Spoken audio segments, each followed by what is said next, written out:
पे, इबादत गाह जो है, खानकाहों पे, कब्रिस्तानों पे जिस तरह के बुलडोजर चले और बहुजन प्रेरणा स्थलों पे जिस तरह का तिरस्कार हुआ वो कैसे छिपा हुआ नहीं।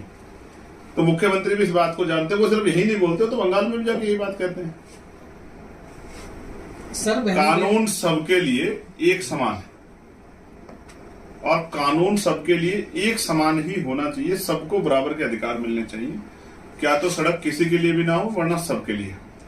और जब एक तरफ आप इस तरह की बात करते हैं तो आप संविधान का भी मजाक उड़ा रहे होते हैं, जो संविधान इस बात की इजाजत आपको नहीं देता, जो हर धर्म को उनकी आस्था को प्रोटेक्ट करने का अधिकार देता, आप उसका भी मजाक उड़ा रहे होते हैं। तो ये सरकार जो भारतीय जनता पार्टी की संविधान विरोधी सरकार है, हमारे लोगों को इसको समझना पड़ेगा और इनको जवाब देने के लिए किसी मसीहा का इंतजार करने के बजाय खुद संघर्ष के रास्ते पर आना पड़ेगा, तभी बदलाव हो पाएगा। यूपी में आप पहले से ही कई सभाएं कर रहे हैं, तो अब सत्ता परिवर्तन की आवश्यकता क्यों, और ये कैसे अलग होने वाला है? नहीं, हमारे बहुजन समाज को सत्ता की आवश्यकता है और सत्ता जब तक परिवर्तन नहीं होगी तो फिर तब तक सत्ता हमारे लोगों तक कैसे पहुंचेगी। जब हमारे लोगों पर सत्ता आएगी, जिन पॉलिसियों को हम लागू करना चाहते तभी तो हम लोग उनको लागू करा पाएंगे।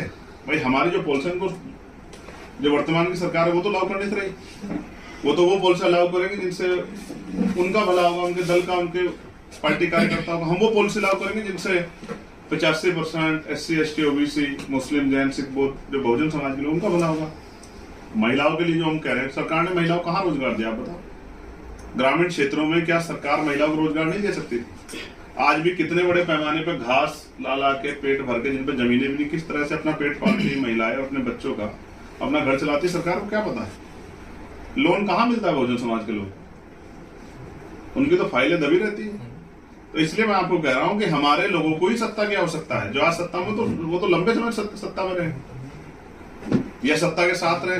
बहुजन समाज के लोग तो सत्ता से बाहर है, न्याय भी नहीं मिल पा रहा उनको। तो मतलब आप लक्ष्मण यादव की किताब को विमोचन कर रहे थे, लेकिन लक्ष्मण यादव को यह कहना है जो संविधान की लड़ाई लड़ रहा है वो अखिलेश यादव लड़ रहे हैं।